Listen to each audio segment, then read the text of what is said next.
Good morning and welcome to Daily Journal Newsbreak sponsored by Renaissance Bank. Today is Tuesday, August 28th, and I'm your host, Elizabeth Walters. We're going to take a look at today's top news and sports stories across Northeast Mississippi, but first, a look at your weather forecast. Today, we'll have sunny skies with a high of 94 and a low tonight of 73. And after Wednesday, we'll have partly cloudy skies with a high of 93 and a low of 73. Thursday, we'll have a 50% chance of storms with a high of 88 and a low of 71. And on Friday, sunny skies with a high of 91 and a low of 72. Now let's take a look at today's top headlines. Legislation to divert state funds to local governments for infrastructure needs is on its way to Governor Phil Bryant's desk, and he's indicated he will sign it into law. The proposal passed through both chambers by overwhelming margins and will divert 35% of the use tax revenue from state to local governments. And in doing this, the money for education and other services will be reduced. Cities and counties will receive their first payments from the diversion in January, and it will be phased in over 4 years. The bill also diverts from sports betting to transportation.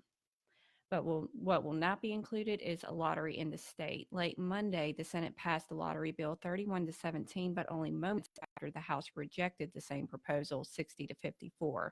Lawmakers are meeting again today as the bill was held for the possibility of more debate. And officials are taking steps to ensure heavy truck traffic doesn't affect residential areas around Thomas Street. A sign was posted at the intersection of Thomas Street and Cliff Gookin Boulevard warning tractor-trailer trucks not to proceed any further. And in complying with this sign, the trucks are required to now go east or west at that intersection on the Cliff Gookin Boulevard.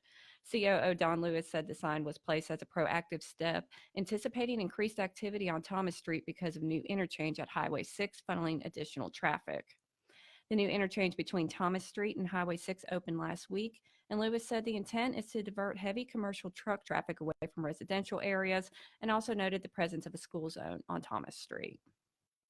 And after the news of John McCain's death, Tupelo resident and former prisoner of war Carlisle Harris spoke with us about the late senator. Harris was an Air Force pilot who was captured when his F-105 Thunder Chief was shot down in April of 1965. Harris introduced a tap code that allowed the POWs to communicate, and this later included McCain, who was captured in 1967. Both Harris and McCain came home in 1973, and Harris met McCain at one of the early reunions the POWs held. Harris said McCain took an awful lot of punishment and that he respected him for being a politician that put his country at the top of the agenda rather than political party. McCain passed away over the weekend and will lie in state at the U.S. Capitol this week. And you can read more of Harris's interview at djournal.com. And in sports, a former Tupelo High athlete received a surprise from Mississippi State head coach Joe Moorhead on Monday. Moorhead called Joe Baldwin into his office, had the senior call his father, then revealed that he is rewarding the long snapper with a full scholarship. Moorhead pulled the same prank with the team later in the day and said that it was awesome to see the team's response. Baldwin has appeared in 2 games over 3 seasons and will start this season after Hunter Bradley was drafted by the NFL in April. Baldwin was a 2-time first-team All-State selection at Tupelo High in 2013 and 14. And that'll do it for Newsbreak on this Tuesday. Don't forget that this show is just one of the many online offerings courtesy of the Daily Journal that gets you news off the page and on the go. Each story discussed today on Newsbreak can be found in your Daily Journal or online at djournal.com, where you can also find a new episode of Newsbreak each weekday morning. Thanks for joining us. I'm Elizabeth Walters. Have a great afternoon.